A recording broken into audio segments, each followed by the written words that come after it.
Welcome to my mommy's podcast. This episode is brought to you by Just Thrive Health, one of my top sources for supplements. I've seen firsthand how incredible their products are, and today I'm going to share the 3 that I use the most. The first is a staple in my house. It's their Spore-based probiotic. Unlike many probiotics, this one is shelf-stable, it doesn't have to be refrigerated, and it survives all the way through the digestive system so that it gets exactly where it needs to go. Because they are heat stable, I can add these to smoothies, soups, even baked goods for my younger kids. And these are the only probiotics that I've seen a noticeable difference from using. They also have a product called IgG that helps calm the immune system. And this was really helpful to me personally when I was working on recovering from autoimmune conditions. And lastly, the one I'm loving right now is their new Just Calm product. It's been great when I'm going through some pretty stressful times lately. It contains a proprietary psychobiotic strain known as BL1714. If you're not familiar, psychobiotics are a new class of products with beneficial bacteria that can support specifically mood, cognition, and emotional health. And I definitely feel a difference from this one. Check out these and all of their products at justthrivehealth.com/wellnessmama and use the code wellnessmama15 to save 15%. Again, that's justthrivehealth.com/wellnessmama and the code wellnessmama15. This episode is sponsored by Onnit. That's ONNIT. You know those times when you're so into what you're doing that you can't think about anything else? The times when you're at your most focused and productive? Psychologists call that feeling of being in the zone, they call it flow state. And Alpha Brain from Onnit is the ultimate way to get there. It's a world-renowned nootropic supplement with over 1 million bottles sold, and Alpha Brain promotes cognitive functions including memory, mental speed, and focus. It can help you remember names, zero in on complex tasks, and think more clearly under stress, which is what I find it most helpful for. Alpha Brain contains amino acids and plant compounds that promote the brain's release of alpha waves, which are associated with greater creativity and productivity. At the same time, it supports neurotransmitters, which are chemicals that relay information in and from the brain. In coffee and energy drinks that make you jittery, you can rest easy knowing that Alpha Brain is caffeine-free. And if for any reason you don't like Alpha Brain, you get your money back. Just give them 2 weeks. If at any point you don't feel like it's a fit for you, just tell them why, and they'll refund you on the spot, no return necessary. And right now, you can save 30% on Alpha Brain when you go to onnit.com/wellnessmama. That's ONNIT.com/wellnessmama, and the discount is built in at that link. Hello, and welcome to the Wellness Mama podcast. I'm Katie from wellnessmama.com and wellness.com. That's wellness with an E on the end. And this episode goes deep on gut health, fiber deficiency, food intolerances, Fodmaps, histamine, and so much more. I'm here with Dr. Will Bulsiewicz, who has written extensively on this topic. He goes by Dr. B on the internet. He's an award-winning gastroenterologist, an internationally recognized gut health expert, and the New York Times, Publishers Weekly, USA Today, and IndieBound bestselling author of the books Fiber Fueled and the Fiber Fueled Cookbook, which I will link to in the show notes. He has helped thousands and thousands of people to help reverse their food intolerances and resolve gut issues, and he goes into his process for this extensively in these 2 books. In this episode, we talk a lot about food intolerance versus allergies versus aversions, what causes food intolerances and how to reverse them, the most common allergen foods, why food intolerance doesn't involve the immune system and what's going on instead, how to pinpoint foods that you might be intolerant to. You can do this at home with no extensive testing required, his temporary elimination strategy for accurately pinpointing intolerances, and his growth method for figuring out which foods are causing trouble and resolving that. He talks about what FODMAPs are and why it's worth avoiding them for a time if you're having issues, how to retrain your gut, and why the gut can start adapting in as little as 1 day when you make dietary changes, his framework for timing and reintroducing foods after an elimination diet, the importance of fiber, which fueled both of these books, why fiber is food for your gut microbiome, and why 19 out of 20 people are deficient right now, and much, much more. So much information in this episode. He is an absolute wealth of knowledge. And without any further wait, let's join Dr. B. Dr. B, welcome. Thanks for being here. Thank you so much, Katie. I'm excited to be here, excited to talk all about gut health. Yes, I have a bunch of questions for you because it seems like from my audience, I'm hearing about a lot of kids, especially, seem to have more food intolerance. These seems to be problems that are on the rise. And I know you have written and educated extensively on this and a lot of the subtopics around it that we're going to go deep on today. To start off a little bit broad, though, you just wrote a cookbook that I believe is right next to you if anyone's watching the video called the Fiber Fueled Cookbook. And oh, perfect. And it talks a whole lot about food intolerances. And this is something I have dealt with in the past with a couple of my kids. And I think a lot of parents deal with at some point, either themselves or their children. So to start broad, what inspired the book? And then we'll maybe go into a little bit about what causes food intolerances. Sure. So, hello everyone. I'm happy to be here, and this is actually my second book. My first book was called Fiber Fueled, and came out in May of 2020. I did not know what was going to happen. The pandemic was unfolding. My medical practice as a gastroenterologist was effectively closed. It was a very weird time in my life, and the book made the New York Times bestseller list and has sold 200,000 copies. And with that has come a lot of attention, a lot of feedback, and a lot of people who reach out to me and say, "Hey, Dr. B, like, I love the book. I want to eat this way," which basically, just to kind of cut to the chase, we'll talk about this more, but it basically means increasing the varieties of plants in your diet, no matter where your dietary preference lies, just kind of making sure that you're increasing the variety. And so they say to me, "I want to eat this way, but I'm struggling. I don't feel well. I'm having, bloating or gas or cramping pain or diarrhea or constipation when I eat these foods that you're recommending." And so to me, there was unfinished business. And it's kind of interesting because I had a contract with my publisher to do a cookbook because I knew people wanted more recipes. And I decided to take that opportunity and write a cookbook that also is a book. There are 11 chapters, and you actually don't get to recipes until the end of chapter 4, because I decided to really make this about, look, if I want to help people get over their food intolerances, it has to include a lot of recipes, but I also need to educate them because this is a nuanced topic.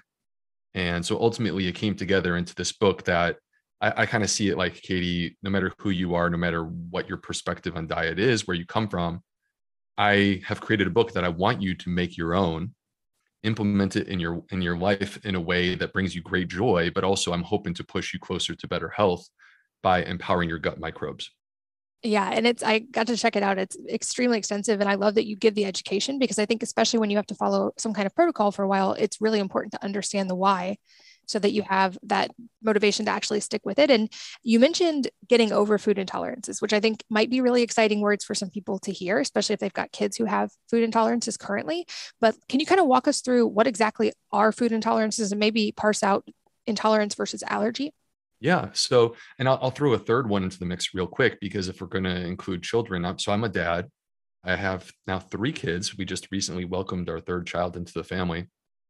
And so anyone who's a parent, we've all been there, right? We all are doing our best.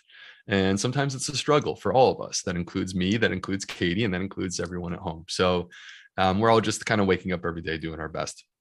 The third thing I want to include is aversions. Food aversions are a little bit different. That is a child who's avoiding specific foods. That's not a food intolerance, nor is it a food allergy. That is more of a behavioral thing, and that's not specifically what I'm covering in my book, because my book is really more focused on adults.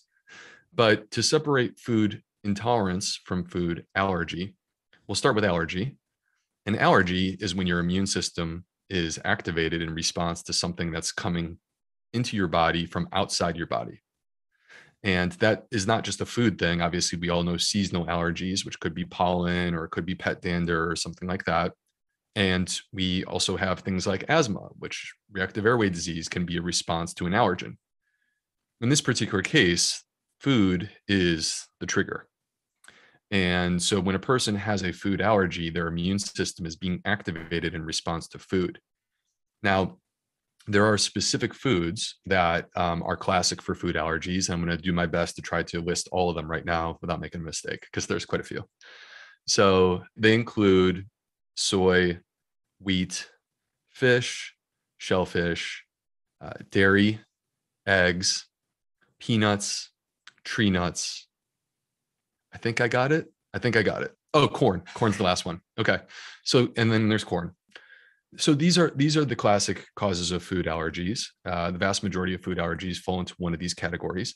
And when a person has a food allergy, if they're exposed to this food, even in the smallest amount, it can activate their immune system in a very violent, scary way.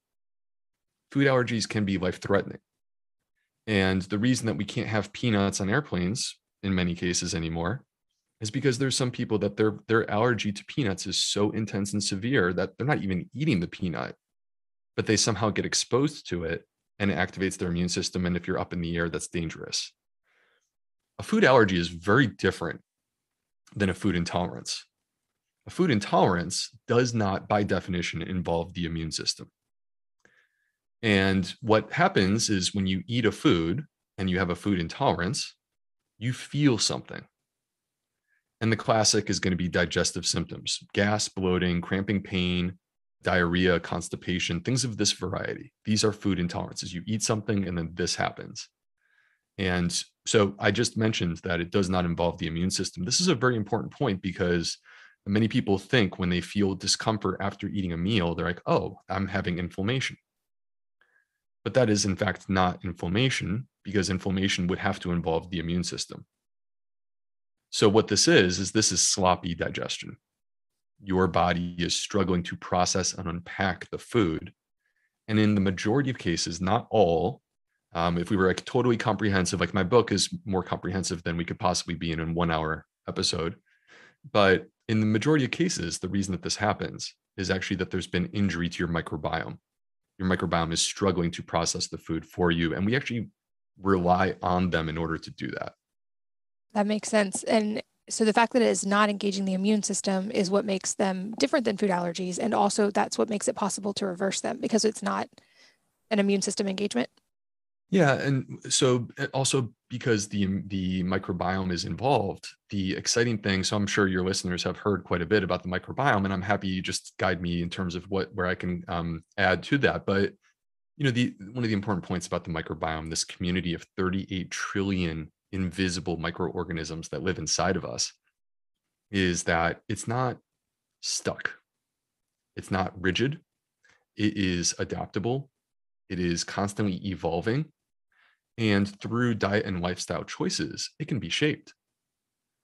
And so if the problem exists within the gut microbes, if that is the source of the issue, then we have the ability to make choices through diet and lifestyle that can remodel the gut microbiome and transform it into what we ultimately want it to be, which is a microbiome that is strong, that is powerful, that has function, and is capable of doing its job.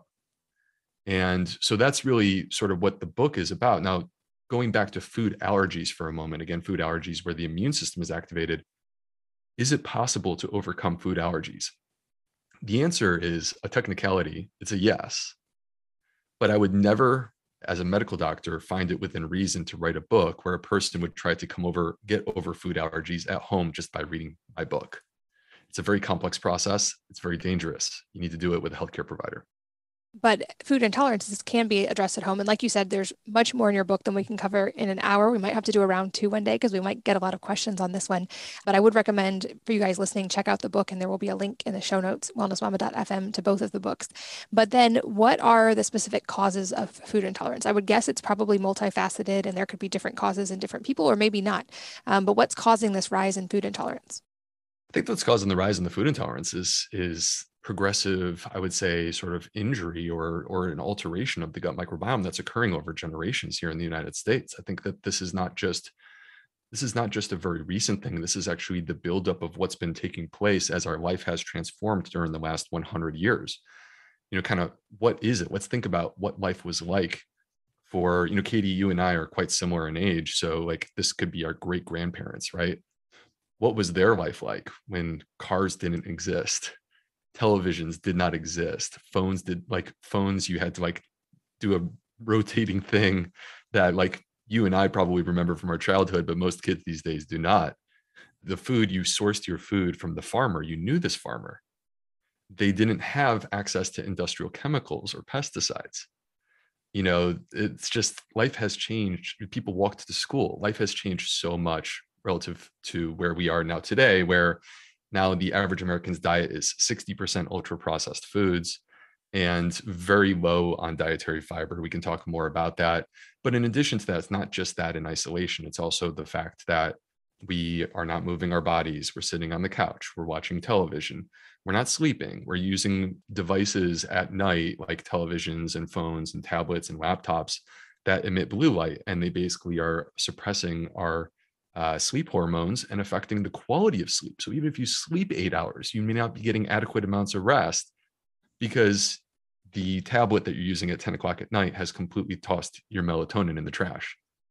The stress, I think social media is very stressful.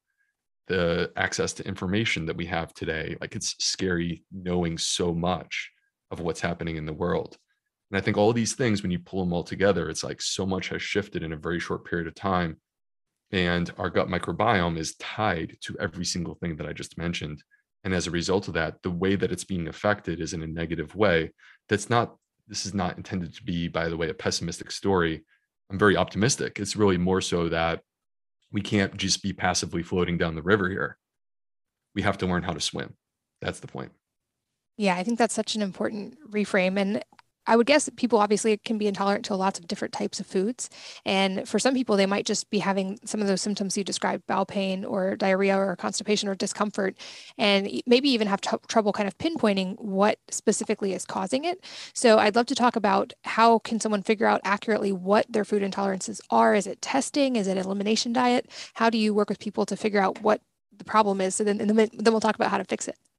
Yeah, totally. So first of all, when it comes to understanding frankly, your own body and the strengths and weaknesses of your digestive system or your gut microbiome, it really boils down to old-fashioned strategies. I would love to sit here and say that the testing that's available, whether it's stool testing, blood testing, breath testing, we go down the line, there's many forms. I don't think that they're generally ready for prime time. And the reason why is because they have to be accurate. Because if they are not, then they're just confusing you. And if they're confusing you, then they're leading you to the wrong place because you might eliminate foods that you don't need to eliminate. Or you might continue to eat foods that actually make you feel unwell, but the test said that it's okay. So instead, what we need is something that we can actually rely on, something that is dependable. And what's dependable is an old-fashioned strategy of temporary elimination. This is not a permanent thing. This is quite simply, in my book, I describe a process that people go through. Just to touch on it real quick, it's called the growth strategy, GROWTH. And the growth strategy is actually the technique that I teach in the book of how to identify the source of your food intolerances and then ultimately reverse them. G stands for Genesis. What is the root cause of your problem? We should always start there. We need to understand what we're treating before we move forward with trying to treat something. Otherwise, what are we doing? We're just throwing mud up against the wall. Once you get past that, though, ROW, this is what you're asking me about, Katie. ROW stands for the steps that you take to identify the source of your food intolerance. Restrict, observe, work it back in. When you do these 3 steps, restrict, observe, work it back in, by creating countercurrents, like a light switch, off, on, you can identify how your body is responding to these specific foods. And when you do that, you have the answer, because the answer is this. If it causes a change in symptoms, right? If temporary elimination of the food improves your symptoms, reintroduction brings the symptoms back, you know exactly what that food is doing to your body. And this is the first step towards a process of overcoming these food intolerances, is you have to first understand what you're even trying to treat. That's step 1. Are there common offenders when it comes to food intolerances and or common safe foods? I'm sure there's personalization to that as well, and people could probably be intolerant to almost anything, but are there general ones that tend to be big offenders and also general ones that tend to be safer? Well, it's interesting because many of the foods that we see being vilified in current sort of nutritional strategies, these are the foods that tend to cause problems. So like there is no question that legumes and whole grains can trigger digestive symptoms. But I think it's also important for people to understand the full scope of the picture, which is that these foods actually are healthy foods. and they are good for the gut microbiome. They are a rich source of prebiotic compounds like fiber and resistant starches and polyphenols. And so we actually want these foods to be on board, but the problem is because they're so high in fiber, because they're so high in these prebiotic compounds, if you have a damaged gut, you're going to struggle with these foods because this is where the heavy lifting exists. So expanding a little beyond that, because you're asking me like, what are the things that people need to know about? I would start with FODMAPs. FODMAPs is an acronym, stands for fermentable oligosaccharides, disaccharides, monosaccharides, and polyols. That's a mouthful. Don't worry, you don't need to memorize that. Basically, all I'm saying is that these are the carbohydrate compounds that you will find in food that can cause bloating and gas because they're fermented. And so legumes are a category that exists within FODMAPs. So are whole grains, as are garlic and onions, as are dairy products, as are certain types of fruit. It's no coincidence. Like these are all the things that people are talking about, right? So FODMAPs is sort of this umbrella that allows us to then drill down and take a closer look at what's going on with your body to have a better understanding. So like in my new book, the Fiber Fueled Cookbook, there's an entire protocol built into the book to help people to understand whether or not they have an intolerance of FODMAPs. And the topic can get very complicated, but the solution actually is quite simple. Here are 30 recipes. Eat this way and tell me how you feel. If you feel better, then we are onto something. And we got this little piece of string that we can start to chase, start to follow, and try to build this into something better that turns into something transformative for you. Going beyond FODMAPs, there's this other category, which is also, by the way, a protocol in my book. That's why I'm including these two protocols. Those are histamines. Histamine is interesting because all foods contain histamine, but some are higher and some are lower. And histamine is a normal part of our body. It's not like meant to be vilified. When our body is working exactly the way that it's supposed to, histamine is in there. But like anything else, when it's out of balance and you have way too much of it, then it becomes problematic. That's what histamine intolerance is. When a person is out of balance with their consumption of histamine, then they can manifest symptoms. And the symptoms are kind of interesting with histamine intolerance. The number one symptom is gas and bloating. But outside of that, it can be things that are not just digestive symptoms. It could also include headaches, migraines, rash, hives, runny nose, congestion, sinus issues, sore throat, racing heart rate, lightheadedness, palpitations. So it's kind of interesting because like different people will manifest histamine intolerance in different ways. And many times these are the people, Katie, who have been to their doctor and they say, you know, I'm not sure what's happening because when I eat this food, I get a headache and a runny nose and I'm bloated and my stomach like locks up on me. And the doctor rolls their eyes and goes, you're crazy. And they're not crazy. It's just that the doctor doesn't understand histamine intolerance. And so that's part of what I'm bringing forward with this book that I feel is very important, is that there are people who are listening to us right now that this is them and the healthcare system is not adequately supporting them. And through this book, I can give them a resource that they can apply to their life that potentially may transform it. Because if you discover that this is the issue, you are an empowered patient now, and you are moving far more powerfully towards a solution. Well, you read my mind because I was going to ask about FODMAPs and histamine. And I love that you brought that up as well at the end, because I've said it multiple times on here. At the end of the day, we are each our own primary healthcare provider. And the best outcomes happen when we have an educated patient who understands and is actually invested in their own health, working with a practitioner who knows what they're doing. That's when we start to see the real changes and lasting changes in people. I would love to go a little deeper on the process of, so we talked about identifying the food intolerance and the growth strategy for doing that. If someone's able to pinpoint them, what are the steps like to retrain the gut? Like how do we start to reverse these intolerances? Yeah, so there's two last letters in the growth strategy, and that's basically these last two letters allow us to unpack this question. So first is T. T stands for train your gut. Your gut, I mentioned earlier, your gut is adaptable. When I say your gut, I mean the gut microbiome. The gut microbiome is adaptable. It can be trained. It is capable of amazing transformations. Our body, Katie, is like we take this for granted. We don't even acknowledge how miraculous our body actually is in so many things that we do. If I start running, I obviously will become a more efficient runner and run further with a better time. But this is more than just like me having better muscles. Actually, there's transformation that takes place with my heart. The chambers actually get larger. They become more efficient with every single squeeze, which, by the way, this is the reason that a person who's a runner has a low heart rate at rest, because they have very efficient heart chambers. My lungs change. My lungs become more capable of filling up with air, more alveoli, more blood vessels to carry oxygen. So what I'm saying is, like, the body is completely adaptable.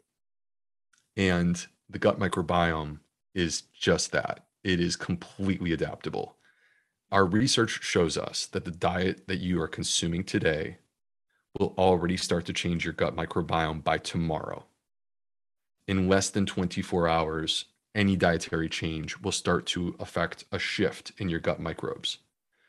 And they are adapted to you, your diet, your lifestyle. However you have been living these last 3 months, your gut microbiome is suited to that.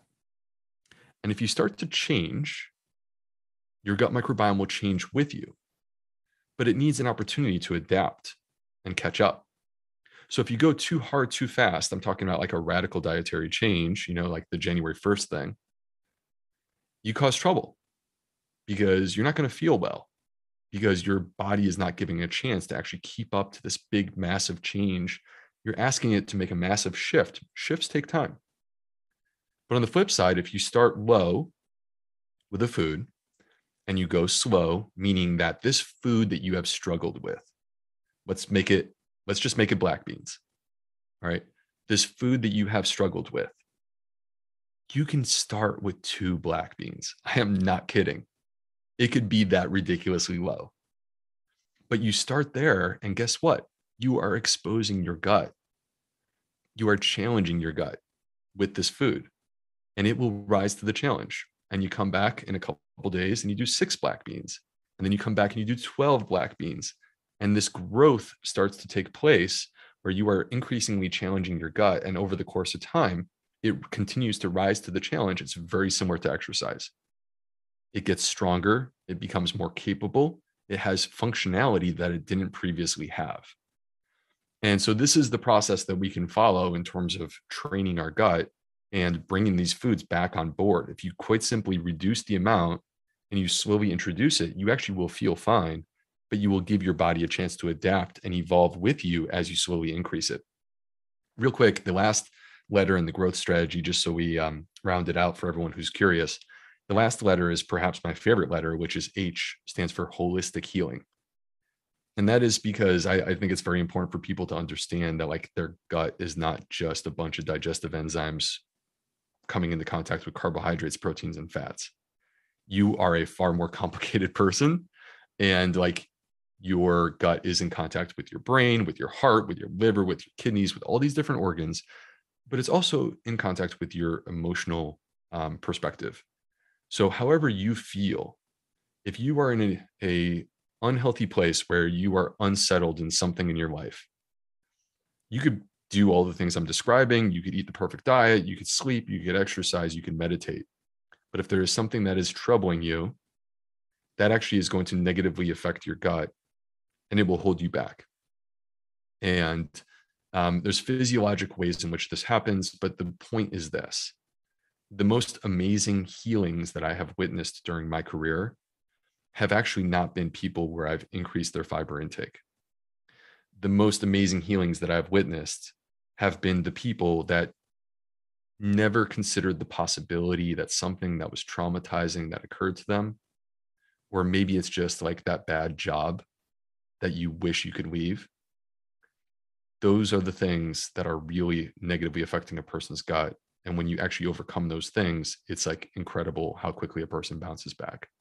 Yeah, I love that you brought up that point. I actually have in my personal life a very similar path of that, where I for years was eating what would be considered largely a very perfect diet, taking supplements, doing all the check marks for health, and saw marginal or no improvements. And when I addressed the trauma side, the health side caught up almost effortlessly. There was no work. It was like my body already had the foundation of that. And when I addressed the emotional side, and I would say it's probably gives a lot of hope for people who have food intolerances to hear that they can reintroduce these foods and just go slow.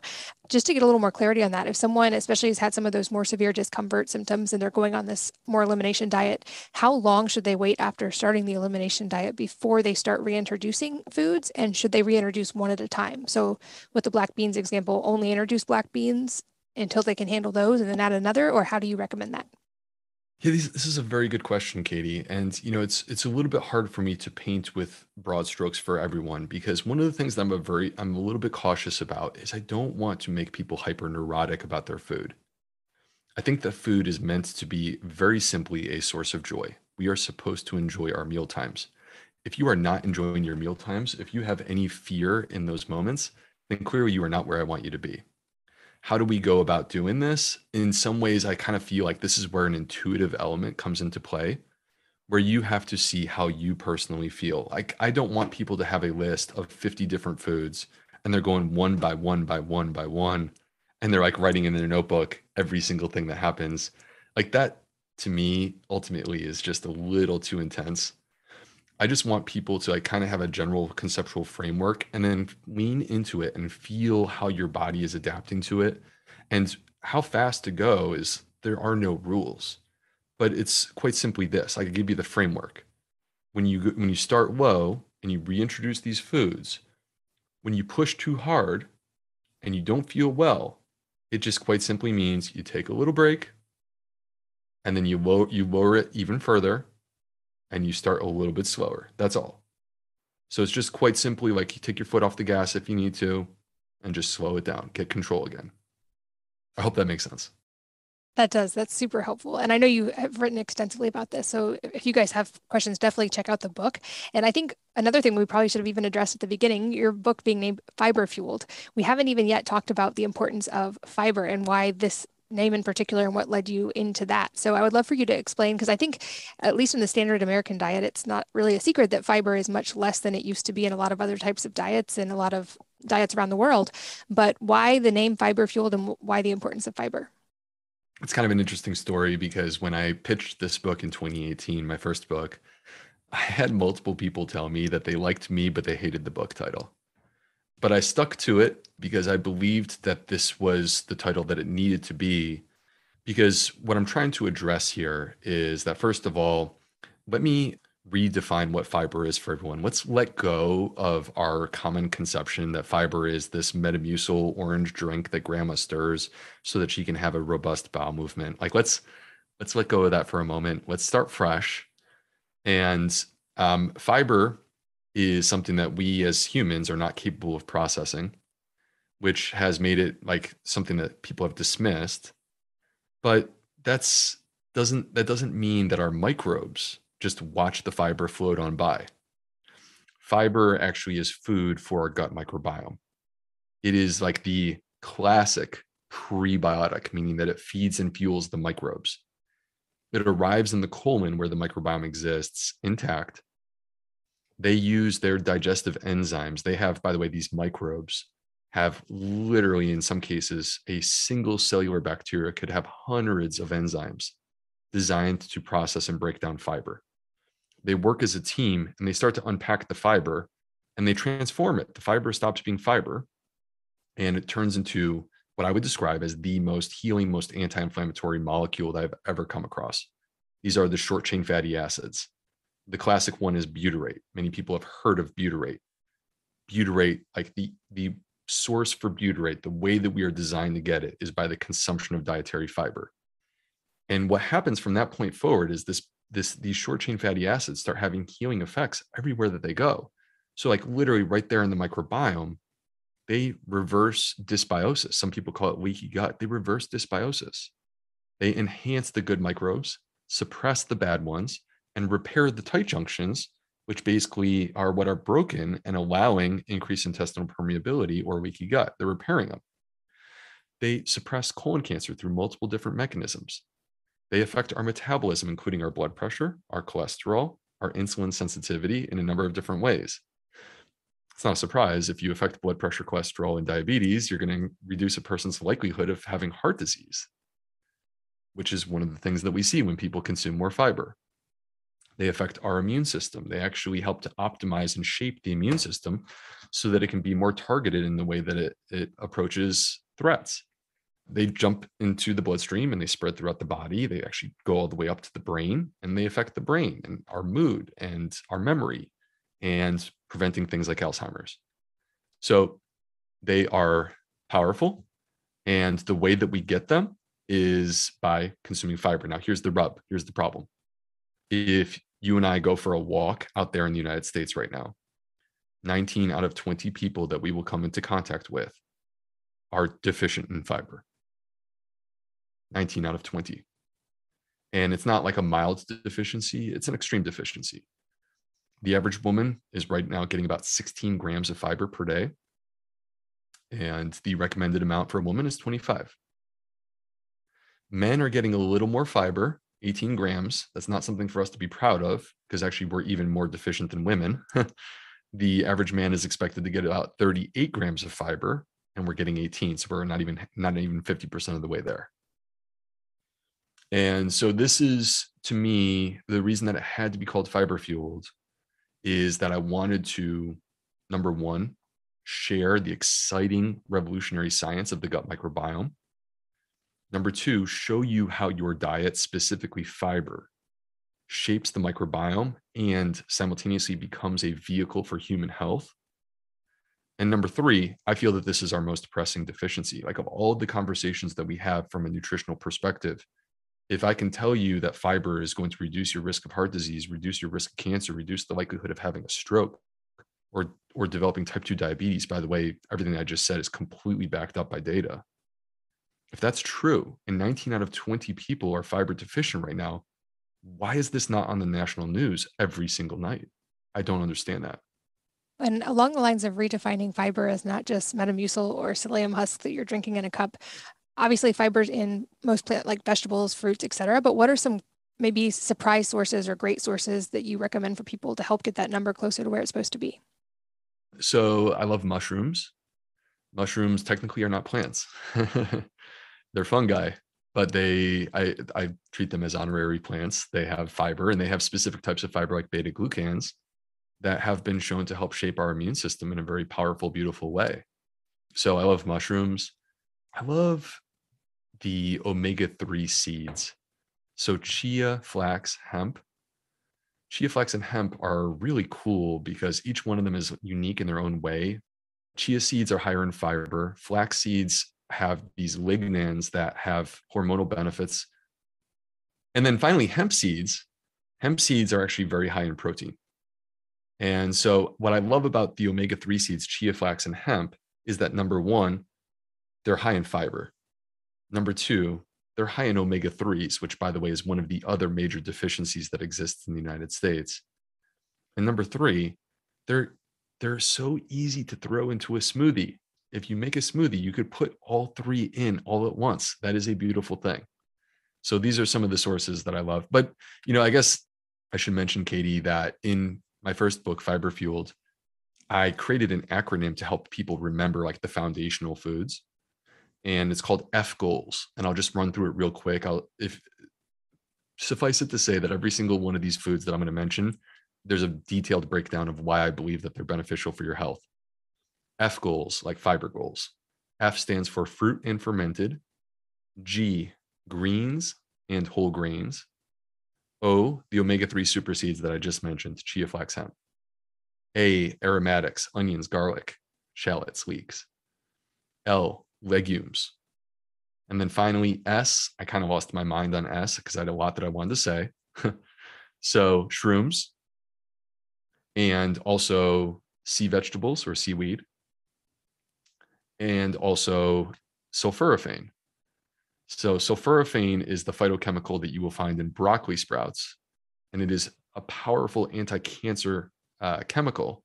So that I try to work into my diet on a daily basis. So F-goals is one of the approaches that people could take, and like use omega-3 super seeds or shrooms or sea vegetables or sulforaphane. These are some of the ones that I would focus on. And in general, are those ones also typically okay in a low FODMAP diet or a low histamine diet, or are there ones that might cross over that people would need to be careful of? So with the histamine diet, histamine is interesting because the histamine is not implicitly part of the food. It is created by microbes. And there are specific foods that are more prone to this, like fish is classic for those who enjoy eating fish. But fermented foods are classic because they involve the microbes fermenting. And from a plant perspective, the classic plants are tomatoes, avocados, eggplant, and spinach. So these are sort of the things that you would want to look out for. But like in the Fiber Fueled cookbook, I give you all this and I put it into a table form too to try to make it simple. Going back to the F goals, if you go through these, fruit has fructose, that's a FODMAP. The legumes have galactans, that's a FODMAP. The aromatics, like onions and garlic, they have fructans, those are FODMAPs. Some of these are FODMAP-rich foods. I mentioned this earlier, but I just want to say it again. FODMAPs are actually good for our gut microbiome. So it's very easy to vilify them and say, oh, they're bad because they cause symptoms. But if you could overcome those symptoms, which is what I want to teach you how to do, you actually want these foods in your diet because they're so healthy. And so many of these foods that I've listed, greens tend to be more gentle and easy. Those are low FODMAP foods. Fermented foods, it kind of varies a little bit. So each one of these you'd have to look at on an individual basis. Got it. Is there an average or a range that you typically see when someone, for instance, maybe is struggling with FODMAPs and having discomfort, and then they take these steps in order before they're able to eat these foods again? Because I was glad you brought that up. Things like onions and garlic have a lot of benefits, but if someone's temporarily, for instance, having trouble with FODMAPs, what is that length of time typically, or is it completely different in every person? Well, I think it varies person to person, right? We're all coming at this like, one of the things that's very interesting is that there are 8 billion people on the planet right now, and we are convinced from a scientific perspective that no two people have the same gut microbiome. And that so powerfully speaks to our bio-individuality. If you take a person who has Crohn's disease or ulcerative colitis, they have an intense form of inflammatory bowel disease. These people are going to struggle more with food intolerances because of the intensity of the injury to their gut microbiome. For them, to me, it would take, at least months for them to overcome their food intolerances. And it's something that you have to be prepared for. You can't bail after 2 weeks and say, oh, this didn't work. Flip side, people that have like mild symptoms, something that maybe doesn't even show up every single time you eat the food. Those people, to me, if they follow the method, they're going to be better very quickly. So it really depends on the individual person in terms of how long it takes. Got it. That's helpful to know. This episode is brought to you by Just Thrive Health, one of my top sources for supplements. I've seen firsthand how incredible their products are, and today I'm going to share the 3 that I use the most. The first is a staple in my house. It's their Spore-based probiotic. Unlike many probiotics, this one is shelf-stable. It doesn't have to be refrigerated, and it survives all the way through the digestive system so that it gets exactly where it needs to go. Because they are heat stable, I can add these to smoothies, soups, even baked goods for my younger kids. And these are the only probiotics that I've seen a noticeable difference from using. And they also have a product called IgT that helps calm the immune system. And this was really helpful to me personally when I was working on recovering from autoimmune conditions. And lastly, the one I'm loving right now is their new Just Calm product. It's been great when I'm going through some pretty stressful times lately. It contains a proprietary psychobiotic strain known as BL1714. If you're not familiar, psychobiotics are a new class of products with beneficial bacteria that can support specifically mood, cognition, and emotional health.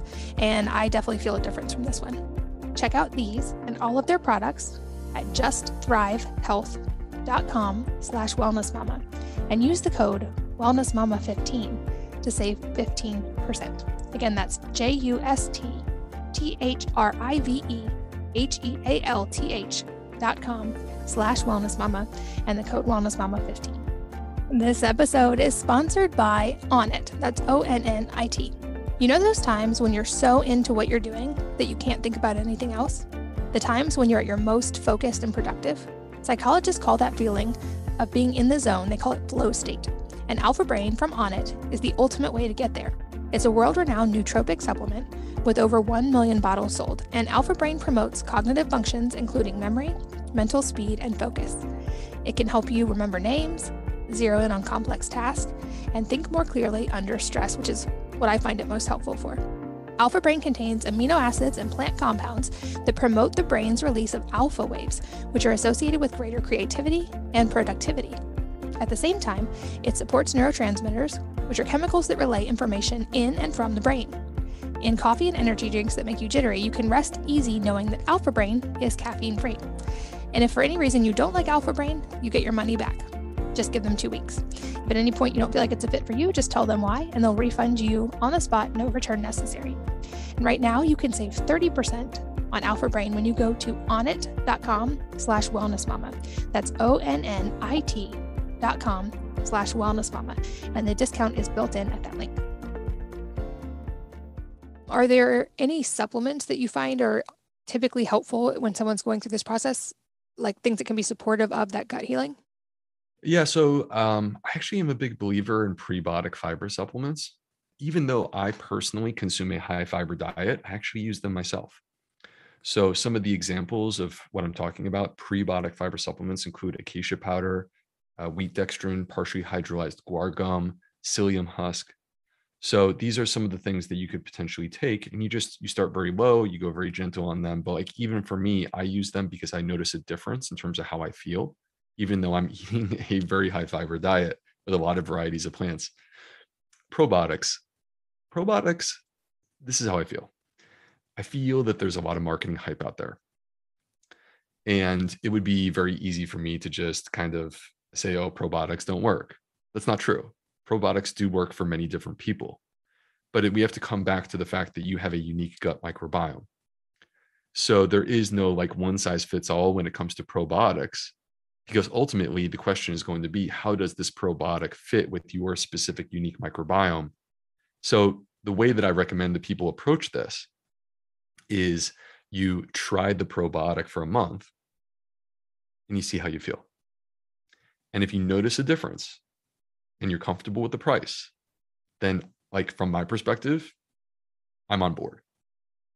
But if you don't notice a difference, if you don't see an improvement, then don't take it based upon what people say or like the quality of the brand or anything of that variety, because if it doesn't make you feel a difference, it's just not worth it. And I guess the last thing I would add is I see a lot of conversation around glutamine. Glutamine, the data that exists for it is pretty limited, unfortunately. Small studies, very sick people. That to me is not easy to translate to like the average person who's out there living a normal life. But that being said, glutamine taken 5 grams per day, I can't promise you it's going to fix your gut health issues. But actually, from a fitness perspective, I use it myself. So let's pretend that you're using glutamine to support your fitness activity, to improve your recovery, to build lean muscle mass. Those are the reasons that I use glutamine. If you get a benefit from your gut health perspective, we accept that. We celebrate. I just don't have a clear study to say that it's going to really make a big difference. That's all. Got it. Are there any low FODMAP compatible prebiotics and glutamine, or are there supplements people need to avoid if FODMAPs are their problem in particular? Gosh, that is a very good detailed question that I don't know the answer to off the top of my head. And I'm sure so much personalization at the end of the day, it truly is about experimentation and figuring out within your own body. That's really true. I mean, it really depends on how you feel, right? Because at the end of the day, these are not hard and fast rules. It's more like if you try this and it works, we take it and we celebrate. And if you try this and it doesn't work, you either stop or you back down the dose and see if that makes a difference. Got it. That makes sense.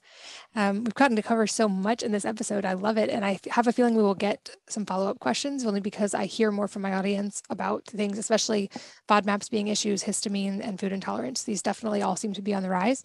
I also know, like we said in the beginning, can't possibly get through as much as you got through in your book. So I found your book really, really helpful. I would highly recommend it to all of you guys listening, especially if you suspect you have any of these issues. Although I would guess maybe even for those of us who don't suspect food intolerances, is there a benefit to doing kind of like a short gut reset at any point? Do you recommend that, or do you recommend if people are not having an issue not to avoid any foods? Well, so this is the way that I feel about it. I hope that people are convinced that the gut microbiome is absolutely crucial to their health. It is connected to your digestion, which is access to nutrients, your metabolism, your immune system, your hormones, your mood, your brain health, and even your genetic expression. If it's that powerful and simultaneously that adaptable, meaning that our choices ultimately are affecting it, then every single one of us should care, whether we have food intolerances or not. So my book is not exclusively for people who have food intolerances. Instead, what it is this is I believe, a toolkit for optimal gut health. And if you're feeling well, there are tons of principles that are being taught in this book that you can apply to your life to try to not just kind of stay status quo, but instead, why don't we make it even better? Because the problem, Katie, I'm sure you can appreciate this, is that when disease manifests, it's been brewing below the surface without us realizing for a while. And there's an opportunity that we have to kind of turn the corner before it actually happens. If it never happens, you will never know. You will never know that you dodged a bullet.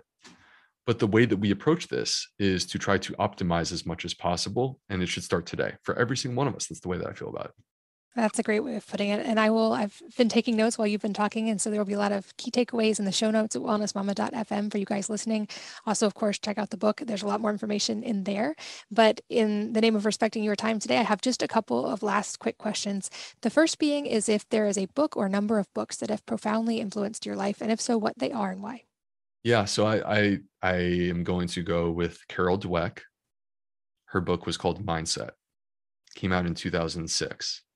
The word growth, which you and I have been talking about this whole time, is actually an important word within my community because I mentioned it quite a bit, not in the context of the growth strategy, but the growth mindset in my first book. And the backstory to this real quick, because you're a mom, Katie, you have 6 kids, and now I have 3, so I'm halfway there. The backstory is that this is actually, it started with the way that my wife and I decided that we wanted to raise our kids. To make it so that it's not about success and failure, but instead to make it about like relishing the challenge and the opportunity to push yourself and become better. And that's what the growth mindset is. This is what Carol Dweck's book is about. And it started in my family, and then it turned into something that I implemented in my own life without even thinking about it. And then when it came time to write my book, Fiber Fueled, I said, I want to bring this to my, like, whoever reads this book, I want you to know this. Anyway, that's the masterclass on the growth mindset, Carol Dweck mindset. I'm a big fan as well. I'll link to that in the show notes as well. And any parting advice for the listeners today that could be related to something we've talked about or entirely unrelated? Yeah. So the one thing that we didn't touch on that I feel obligated to say, because it's almost my signature thing, is that I actually don't want you to count grams of fiber as much as I've talked about grams of fiber during this show. What we have discovered is that every single plant has its own unique types of fiber, and these unique types of fiber feed unique families of microbes. And these microbes are picky eaters, so they don't all like kale. And the way that we support a healthy gut microbiome is by feeding as many of them as possible. We want to lift them all up. And the way that we do that is by having diversity within our diet. So diversity within a plate turns into diversity in your microbiome, and diversity of the microbiome is a measure of a healthy microbiome. So I say to your listeners, stop counting grams of fiber, start counting plants. Stop counting calories, start counting plants. I mean, if you'll allow me, stop looking at macros, start counting plants. Like, these are the approaches that I think are simple, they're fun, they're less technical, and frankly, you're enjoying more food. It makes me think of my great-grandmother, actually, who I remember she died when I was relatively young, but she was a big fan of, she would try to get us to eat the rainbow on every plate and eat brightly colored fruits and vegetables. Grandma's always right. Yep. What's old is new again. It's that age-old wisdom. Well, you are such a wealth of knowledge, and I feel like we got to go deep on so much today. Very, very grateful for the work that you're doing. I'll make sure to link to some of your work that's online as well as your books so that people can find more information and keep learning from you. But if someone does want to find you online, where can they find you? I'll put links as well to your social media and your website. I love that. Thank you, Katie. So you can find me online on Instagram and Facebook as The Gut Health MD. You can come to my website, which is theplantfedgut.com. I have a newsletter that people seem to really enjoy because when new science emerges, like in the gut health space, I want to talk about it. And the problem is like the character count on Instagram is not going to allow me to talk about it as much as I want to. So I would rather send an email where I can really unpack stuff. So people seem to really enjoy that. I have courses that I teach. Big courses, small courses, many different choices and options for people who are interested in learning more. So awesome. Well, thank you so much for your time today. I learned a lot. I know our listeners did as well. I'm very grateful for you for being here. Thanks, Katie. Thanks for having me. And thanks as always to all of you for listening and sharing your most valuable resources, your time, your energy, and your attention with us. We're both so grateful that you did. And I hope that you'll join me again on the next episode of the Wellness Mama podcast. If you're enjoying these interviews, would you please take 2 minutes to leave a rating or review on iTunes for me? Doing this helps more people to find the podcast, which means even more moms and families can benefit from the information. I really appreciate your time, and thanks as always for listening.